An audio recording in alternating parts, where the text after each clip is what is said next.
The reunion invitation arrived on a Tuesday morning, sliding through my mail slot like a ghost from the past. Maple Ridge High School, class of 2014, 10-year reunion. I held the embossed card between my fingers, feeling the weight of a decade compressed into expensive cardstock. I almost threw it away. Almost. My phone buzzed. A text from Marcus, my old lab partner. "Dude, you going to the reunion? Heard Jessica Hartwell is organizing it." Jessica. Of course she was. Jessica Hartwell had been the sun our high school orbited around, captain of the volleyball team, homecoming queen, and the girl who'd made my sophomore through senior years alternatively wonderful and miserable. I remembered the first time she noticed me. I was the scholarship kid, the one who wore the same 3 shirts in rotation, who spent lunch periods in the computer lab because it was quieter than acknowledging I had nowhere else to sit. She'd approached me during junior year with that devastating smile. "Ethan Chen, right? You're in my AP CLC class. Can you help me understand derivatives?" For 6 months, I'd helped her. And somewhere between limits and integrals, I'd fallen completely, stupidly in love. She'd laugh at my jokes, touch my arm when she was confused, bring me coffee the way I liked it. When she asked me to junior prom, I thought I was dreaming. The dream lasted exactly 4 dances before her real friends pulled her away. I spent the rest of the night watching her dance with Jason Carpenter, the quarterback, while her friends giggled and glanced my way. I heard the whispers, it was just for calculus help. Can you believe she actually went with him? Senior year, she barely looked at me. When we passed in hallways, she'd offer a tight smile, the kind you give strangers. At graduation, she'd hugged everyone around me and walked right past. But college had been worse. I'd worked 3 jobs to put myself through state university, living off ramen and spite. Sophomore year, I'd walked into advanced microeconomics and there she was, somehow even more radiant than high school. She'd waved me over, all smiles, as if no time had passed. "Ethan. Oh my God, I can't believe you're here." We'd studied together. Got coffee. She told me about her failed relationships, how college guys were so immature, how she wished she could find someone genuine. I'd listened, hoped, waited. On the night before spring finals, I'd finally gathered the courage to tell her how I felt. "Ethan, you're so sweet, but I just don't see you that way. You're like, I don't know, safe? Comfortable? I need someone who excites me, you know." 3 weeks later, I'd seen her Instagram post, making it official with Brad, a fraternity president who'd been photographed twice doing keg stands on cars. The caption, "Finally found my adventure. 2 hearts." I'd deleted social media after that. Buried myself in code, in building things, in becoming someone who didn't need anyone's validation. After graduation, I'd moved to Seattle, joined a startup, then another. The 3rd one took off. By year 5, I'd made my first $1 million. By year 8, I'd sold my stake for enough that I'd never have to work again, though I kept working anyway, because what else was there? Now I stood in my downtown apartment, overlooking the city, holding an invitation to face everyone who'd made me feel invisible. My phone buzzed again. This time, a photo from my assistant. "Don't forget dinner tonight with the Harris Group. And your tux fitting tomorrow." Tomorrow. The fitting for my engagement party next month. I looked at the invitation again, then at the photo on my desk. Sophia, my fiancée, laughing at something off camera during our trip to Kyoto. Brilliant, kind, beautiful Sophia, who'd chosen me not for what I could give her, but for who I was when everything else was stripped away. A slow smile crossed my face. I typed back to Marcus, "Yeah, I'll be there. Wouldn't miss it for the world." "You're really going through with this?" Sophia asked, looking up from her medical journal. We were sitting in our living room, the city lights creating a constellation beyond the floor-to-ceiling windows. I told her everything over the past year, the whole pathetic story of Jessica Hartwell and my younger, more foolish self. Sophia had listened without judgment, the way she always did, her hand finding mine. "I need to," I said. "Not for revenge. I need to close that chapter. To see that it doesn't matter anymore." She studied me with those dark, intelligent eyes. Sophia Anderson had completed her neurosurgery residency at Johns Hopkins before taking a fellowship position here. We'd met at a medical tech symposium where my company was presenting AI diagnostic tools. She destroyed my presentation with pointed questions, then apologized over coffee, where she destroyed my defenses with her laugh. "I'm coming with you," she said simply. "Soph, you don't have to. I want to meet the people who knew you when. Besides," she smiled wickedly, "I'm curious about this Jessica person. Anyone who couldn't see your worth doesn't seem particularly bright." The 2 weeks before the reunion passed in a strange blur. Work continued, meetings with investors, product launches, the endless cycle of building and improving. But in quiet moments, I found myself remembering. I remembered being 17, writing Jessica's name in my notebook margins. I remembered being 20, believing that if I just worked hard enough, made enough money, became successful enough, girls like her would finally see me. I remembered the crushing realization that you can't buy attraction, can't earn desire like you earn a degree. The night before the reunion, I stood in front of my closet, suddenly uncertain. Sophia appeared behind me, wrapping her arms around my waist. "Wear the navy suit," she said. "The one you wore when you pitched to the Singapore investors. You looked powerful." I was terrified during that pitch. "I know. But you looked powerful. And you won them over." She kissed my shoulder blade. "You know what I love most about you, Ethan? My devastating good looks." She laughed. "You've never needed to prove anything to anyone. That's real confidence. Not the loud kind that Jessica's exciting boyfriends probably had. The quiet kind. The kind that builds empires while others are still showing off." That night, I barely slept. I kept thinking about the boy I'd been, desperate for acceptance, willing to reshape himself for someone else's approval. That boy felt like a stranger now, but also like someone I needed to honor by showing up. Morning came with Seattle's typical gray sky. I went for a run, cleared my head, then spent the afternoon at the office reviewing Q3 projections. Normal things. Grounding things. At 6 p.m., I picked up Sophia from the hospital. She'd changed into a deep emerald dress that made her look like she'd stepped out of a Gatsby party. Simple, elegant, absolutely stunning. "Ready?" she asked. "Ready." The reunion was being held at the Cascade Room, an upscale venue downtown that would have been unthinkably expensive in our high school days. As we pulled up, I saw the valets, the red carpet, the banner proclaiming MRHS Class of 2014, a decade of success. Success. The word felt heavy. We stepped out of my car. I'd deliberately driven the Audi, not the Tesla. Nothing too flashy. Sophia took my arm, and I felt her steady presence beside me, grounding me. The lobby was already crowded. I recognized faces, older now but familiar.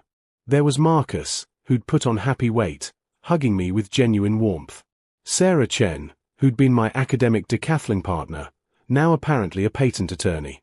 David Martinez, who'd barely spoken to me in school, now eagerly shaking my hand and talking about his accounting firm. And then, cutting through the crowd like a knife, I heard it. That laugh. Jessica's laugh. She stood by the bar, surrounded by a cluster of our former classmates. She'd changed, still beautiful, but there were lines of hardness around her mouth that hadn't been there before. Her dress was expensive but trying too hard, her jewelry just a bit too large. She was holding court, as always, gesturing with a wine glass. I caught fragments, and then I told him, if you can't even afford Cabo, maybe we're not on the same level. Our eyes met across the room. Her face cycled through expressions: surprise, calculation, something predatory. She excused herself from her group and began walking toward me, that familiar smile sliding into place. Here we go, I thought. Sophia squeezed my arm gently. Showtime, she whispered. Ethan Chen. Jessica said my name like she was tasting expensive wine, drawing it out. Wow! Look at you. Her eyes traveled over me, the suit, the watch, the confident posture that years of success had built. Then they shifted to Sophia, and something flickered in her expression. Surprise? Calculation? I couldn't tell. Jessica. It's been a while. I kept my voice neutral, friendly but distant. It's been forever. God, what are you doing now? Last I heard you were doing something with computers. She laughed, that dismissive little sound that used to make my stomach clench. Still coding in your basement. Sophia's hand tightened imperceptibly on my arm. I work in tech, yeah. Software development. I deliberately kept it vague. Let her think what she wanted. That's nice. Jessica's attention had already shifted back to Sophia, her smile sharpening. And who's this? Don't tell me Ethan Chen brought a date to the reunion. There was something in her tone, mockery wrapped in surprise, as if the idea of me with an attractive woman was inherently amusing. Jessica Hartwell, this is Dr. Sophia Anderson. My fiancée. The word hung in the air. Fiancée. Jessica's smile didn't falter, but her eyes did something strange. They widened fractionally, then narrowed, reassessing. Fiancée. Wow. Congratulations. Doctor, you said. Neurosurgeon, Sophia replied with easy grace. I'm doing my fellowship at Seattle Grace. And you're the famous Jessica. Ethan's told me so much about you. The way Sophia said it, warm, genuine, without a trace of competition, was perfect. She made it sound like Jessica had been important enough to mention, but not important enough to worry about. All good things, I hope. Jessica's laugh was forced now. Ethan and I go way back. High school sweethearts. Kind of. Well, not really, but we were close. We studied together, I corrected gently. You were good at calculus. And you were patient with me. Too patient, probably. She sipped her wine, regrouping. So, neurosurgeon. That's impressive. How did you two meet? Sophia launched into the story of our meeting, making it funny and self-deprecating, describing how she'd eviscerated my presentation. Jessica listened with that fixed smile, but I could see her mind working, recalculating. Then Marcus appeared, thank God, pulling me aside to introduce me to some other classmates. Sophia gracefully excused herself, saying she'd get us drinks, leaving Jessica and me in a pocket of relative privacy. She's stunning, Jessica said, dropping the pretense. And a neurosurgeon? Seriously. Seriously. You did well for yourself, Ethan. Her voice had changed, become more genuine and somehow sadder. I always knew you were going somewhere. You were always so focused, so determined. Thanks. Are you happy? The question surprised me. I looked at her, really looked, and saw something I hadn't expected. Exhaustion. Disappointment. The weight of choices made and paths not taken. Yeah, I said. I really am. What about you? What are you up to these days? Oh, you know. Living the dream. Her laugh was bitter now. I'm in marketing for a boutique firm downtown. It's fine. My boyfriend, well, ex-boyfriend as of 3 weeks ago, works in sales. Worked. He got fired. Turns out he was better at selling himself than actual products. I'm sorry. Don't be. I have terrible taste in men. Have. She finished her wine in one gulp. Remember Brad from college? The adventure guy. His adventure was sleeping with half his sorority sisters. After him was Mike, who was spontaneous, which turned out to mean unemployed. Then Carlos, who was passionate, which meant jealous and controlling. Then. She waved her hand. It doesn't matter. The point is, I kept choosing excitement over stability. Fun over substance. I didn't know what to say to that. Part of me, the 17-year-old boy who'd cried over her, wanted to feel vindicated. But standing here, seeing the cracks in her armor, I just felt sad. You'll find someone, I offered. Someone like you mean? She looked directly at me, and there was something naked in her gaze. God, Ethan, I was such an idiot. In high school, in college. You were right there, and I treated you like a convenience. A study buddy. Someone safe to fall back on when the exciting guys disappointed me. Jessica. No, let me say it. I'm a little drunk, and I might not have the courage tomorrow. She stepped closer. I didn't see you. The real you. I saw this shy, quiet guy who was good at math, and I thought that was all there was. I didn't see the determination, the brilliance, the kind of man you'd become. And now here you are, successful and happy, with a woman who's out of everyone's league, and I'm. She laughed bitterly. I'm still looking for the next exciting thing, except now I'm 32 and starting to realize excitement isn't the same as happiness.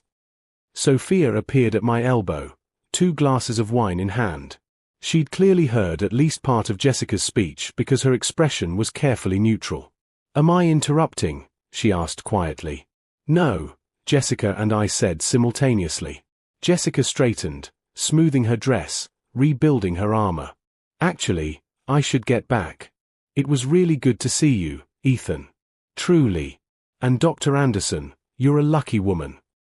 I know, Sophia said simply. Jessica walked away, disappearing into the crowd. I watched her go, feeling something release in my chest. Not satisfaction. Not vindication. Just closure. You okay? Sophia asked. Yeah, I am.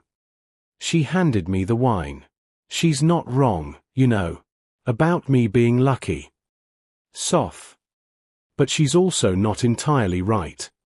Sophia smiled. I'm lucky, but so are you. That's how it should work. I pulled her close, kissing her forehead. Around us, the reunion continued, old friends reconnecting, old rivals comparing successes, old flames dancing around what might have been. But I was exactly where I wanted to be. The reunion had shifted into full swing. Someone had commandeered the DJ booth and was playing hits from our high school years, songs that had soundtracked teenage heartbreak and triumph. The open bar had loosened tongues, and the room buzzed with laughter, exaggerated stories, and the particular energy of people trying to prove they'd made something of themselves. Sophia and I had found a quiet corner, people watching. She was fascinating to observe in social situations, warm but reserved, drawing people out without revealing too much of herself. Several of my former classmates had approached, ostensibly to catch up with me but really to figure out who this stunning woman was and how someone like me had ended up with her. Ethan Chen, boomed a voice. I turned to see Jason Carpenter, the quarterback who'd danced with Jessica at junior prom. He'd put on weight, lost most of his hair, but still carried himself with that jock swagger. Man, I heard you were here. Someone said you're in tech.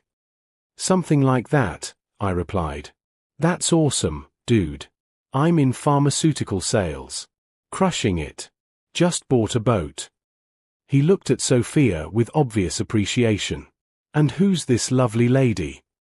My fiancée, Dr. Sophia Anderson. Doctor. Wow, Ethan, you really upgraded from, he caught himself, laughed awkwardly. I mean, good for you, man. Sophia smiled politely, but I saw the flicker of distaste in her eyes. She'd become good at identifying when people were genuine versus when they were performing. What did you mean by upgraded? She asked sweetly. Jason floundered. Oh, just, back in school Ethan was kind of quiet. And now here he is with a doctor. Life's funny, right? Hilarious, Sophia said, her smile not reaching her eyes. After Jason wandered off, Sophia turned to me. He doesn't know, does he? About your company? Nobody does. I've kept a low profile. Why? I thought about it. Because if they knew, I'd never know if they were being genuine. Right now, the people who come talk to me are doing it because they remember me, or because they're curious, or because they're good people. The moment they know I sold Nexus for $300 million, everything changes. She nodded slowly. You're testing them. Maybe. Or maybe I'm protecting myself. From what? From becoming someone who needs their validation again. The DJ announced dinner would be served soon, and people began migrating toward the main dining area. We followed, finding our assigned seats. I'd been placed at table 7, with Marcus, Sarah Chen, and unfortunately, Jessica and her friend group. Jessica was already seated, talking animatedly with Brad Chen, no relation to Sarah or me, who'd been student body president. When she saw me approaching, something crossed her face. Was that nervousness? "Looks like we're table mates," she said brightly. Too brightly. The dinner was catered upscale, filet mignon, Chilean sea bass, the kind of meal designed to prove the reunion committee had taste. As plates were served and wine poured, conversation flowed. "So, Ethan," Brad Chen began, leaning forward. "Someone mentioned you're in Seattle now. Microsoft?" "No, I run my own company. Software development." "Oh, like apps and stuff? My cousin does that. Makes pretty decent money." Sophia's fork paused halfway to her mouth. I could feel her restraining laughter. "Something like that," I said. Jessica had been mostly quiet, pushing food around her plate. But now she looked up. "You know what I remember about you, Ethan? You were always working on something. Always had some project. Remember that app you built senior year? The one that helped students find tutors? Tutor Connect. Yeah. Whatever happened to that?" "I sold it to an education company for $50,000. Used it to pay for college." $50,000. Brad whistled. "Not bad for a high school project." "It was a good foundation," I said carefully. Sarah Chen, who'd been listening quietly, suddenly laughed. "Oh my God. Ethan. Tell me you didn't." I looked at her. She was pulling out her phone, fingers flying across the screen. "Didn't what?" Jessica asked. Sarah's eyes widened as she read. Then she looked at me, then at her phone, then back at me. "Ethan Chen, co-founder and former CTO of Nexus Technologies. Sold to Google last year for..." She scrolled. $320 million. Currently angel investing and consulting for AI startups. She set her phone down. "Please tell me this is a different Ethan Chen." The table had gone silent. "It's not," I said quietly. The explosion was immediate. Everyone talking at once, reaching for their phones, Googling, confirming. Jessica had gone pale, her wine glass frozen halfway to her lips. "You sold a company to Google." Brad's voice had gone up an octave. "My co-founder and I built something they wanted. They made an offer. For $300 million. Jessica's voice was barely a whisper. My share was considerably less after investors and... "Ethan." Marcus was grinning like a maniac. "You're rich. Like, actually rich." "I'm comfortable," I said, uncomfortable with where this was going. "Comfortable." Sarah laughed. "Dude, you're probably worth more than everyone at this reunion combined. Why didn't you say anything?" "Because it's not who I am. It's just something that happened." But the cat was out of the bag now. I could see it spreading through the room like wildfire, whispers, phone screens lighting up, people turning to stare at our table. The quiet kid who'd been invisible, who'd been mocked, who'd been nobody, was somebody. Was, in fact, more successful than almost anyone here. Jessica excused herself abruptly, heading toward the bathroom. Sophia watched her go, then squeezed my hand under the table. "I'm going to check on her," Sophia said. "Soph, you don't have to." "I know. But I want to." She kissed my cheek and followed Jessica. I sat there, surrounded by renewed attention, people I hadn't spoken to in a decade suddenly eager to reconnect, to catch up, to tell me about their business ideas. And all I could think about was the look on Jessica's face, not quite devastation, but something close to it. The realization of what could have been. I found them on the terrace, 20 minutes later. The Seattle night was cool, the city spread out below like a circuit board, all lights and connections.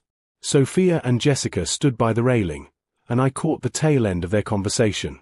"And I know it sounds pathetic," Jessica was saying, her voice thick, "but I genuinely thought I had time. That there would always be another chance, another guy, another opportunity to get it right. And now I'm 32, single, and the man I dismissed twice is engaged to someone extraordinary, and I'm realizing I made all the wrong choices." "You didn't make wrong choices," Sophia said gently. "You made your choices. They led you here. That's not wrong, it's just where you are." I stepped out onto the terrace. They both turned. "Sorry," I said. "Needed air. Got a little intense in there." "That's my fault," Jessica said. "I should have kept my mouth shut about Tutor Connect. I didn't know it would trigger everyone to start Googling you." "It's okay." "It's not. You clearly wanted privacy, and I ruined it." She wiped her eyes, mascara smudging slightly. "Story of my life, I guess. Ruining things with you." An awkward silence fell. Sophia, reading the moment, excused herself. "I'll give you 2 minutes. I need to call the hospital anyway, check on a patient." After she left, Jessica and I stood there, the sounds of the reunion muted behind us. "I owe you an apology," Jessica finally said. "Several, actually. For high school, for college, for earlier tonight when I asked if you were still single like it was some kind of joke. You were surprised. It's fine." "It's not fine, Ethan. None of it was fine." She turned to face me fully. "I treated you like you were disposable. Like your feelings didn't matter. Like you were just this useful person I could pick up and put down whenever I needed something. And the worst part? I didn't even realize I was doing it. I thought I was being nice. Friendly. You were young. We both were. Don't make excuses for me. I was old enough to know better. I chose guys who were exciting over someone who was genuine because I thought excitement meant value. I thought if a guy kept me guessing, made me chase him, treated me like I was lucky to be with him, that meant he was worth having." She laughed bitterly. "And where did that get me? A string of failed relationships with men who were either unfaithful, unmotivated, or unable to see me as anything more than arm candy. Meanwhile, you, the guy I friend-zoned twice, built an empire, found someone incredible, and became exactly the kind of man I claimed I wanted." "Jessica. Let me finish. Please." She took a shaky breath. "I spent 10 years choosing the wrong men for the wrong reasons. And tonight, seeing you with Sophia, seeing how she looks at you, how you look at her, I realized what I've been missing. It's not about money or success or even stability. It's about respect. Partnership.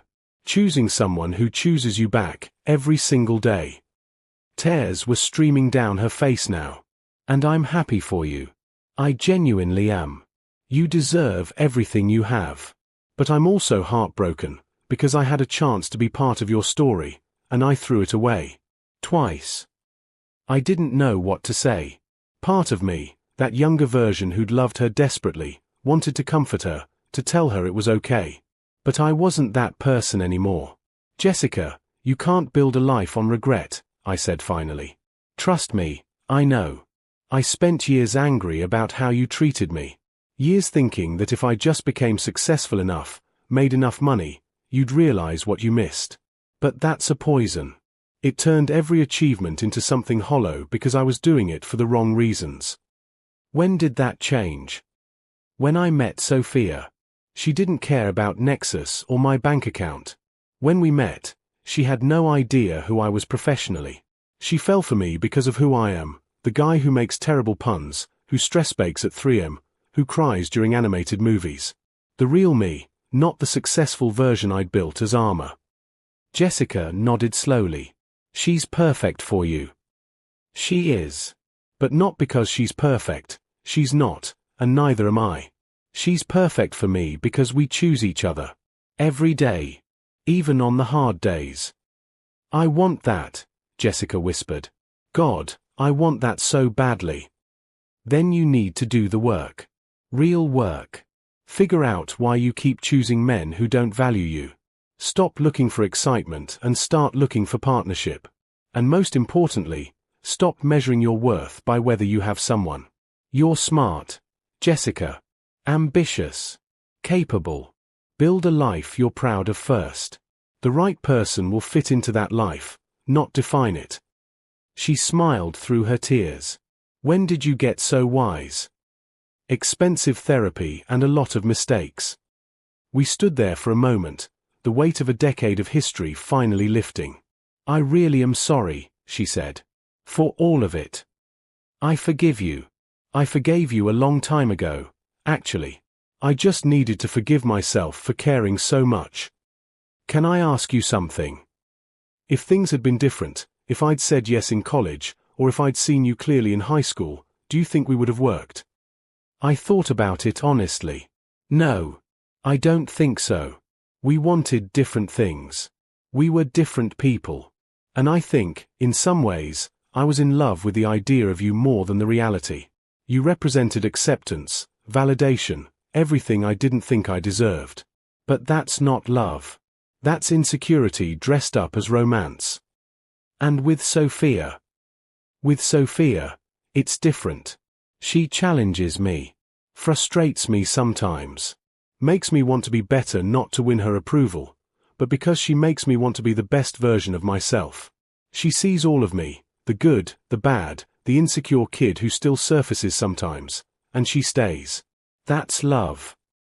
Jessica nodded, wiping her eyes. Thank you. For this conversation. For being kind when you had every right not to be. Everyone deserves kindness, Jessica. Especially from themselves. Sophia appeared in the doorway. Sorry to interrupt, but they're about to do the award ceremony. Apparently, they want to give you most successful or something equally awkward. I groaned. Can I skip it? Absolutely not. I want to watch you squirm. She grinned, then looked at Jessica. You okay? I am, actually. Thank you. For earlier, and for being good to him. He deserves that. I know, Sophia said simply. She held out her hand to me. Come on, Mr. Most Successful. Your public awaits. We walked back inside, leaving Jessica on the terrace. I glanced back once and saw her staring out at the city, looking smaller and more vulnerable than I'd ever seen her. The awards ceremony was as awkward as predicted. I accepted the plaque with a brief thank you, deflecting attention to my co-founder and team. Throughout the rest of the evening, people approached me differently, with new respect, new interest, new motivations. It was exhausting. Finally, around 11, Sophia and I made our excuses and left. In the car, she took off her heels and sighed in relief. Well, that was an experience, she said. How are you feeling? Honestly, relieved. And sad. And grateful. That's a lot of feelings. It is. I'm relieved that I've moved past who I was. Sad for Jessica and the choices she made. And grateful, so incredibly grateful, for you, for us, for the life we're building. She reached over and took my hand. You know what I realized tonight? You don't need their validation anymore.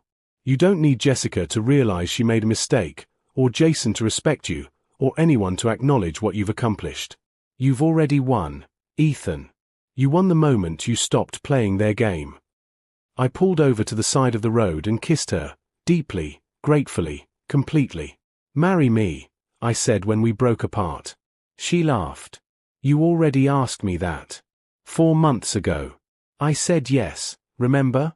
There's a ring and everything. I know. But I wanted to ask again. Right now, in this moment, when I'm completely certain that you're the best decision I've ever made. Her eyes shimmered. Then yes. Again and always. We drove home through the glittering city, leaving the reunion and its ghosts behind. My phone buzzed with connection requests, messages from former classmates, friend requests from people who hadn't spoken to me in a decade. I silenced it.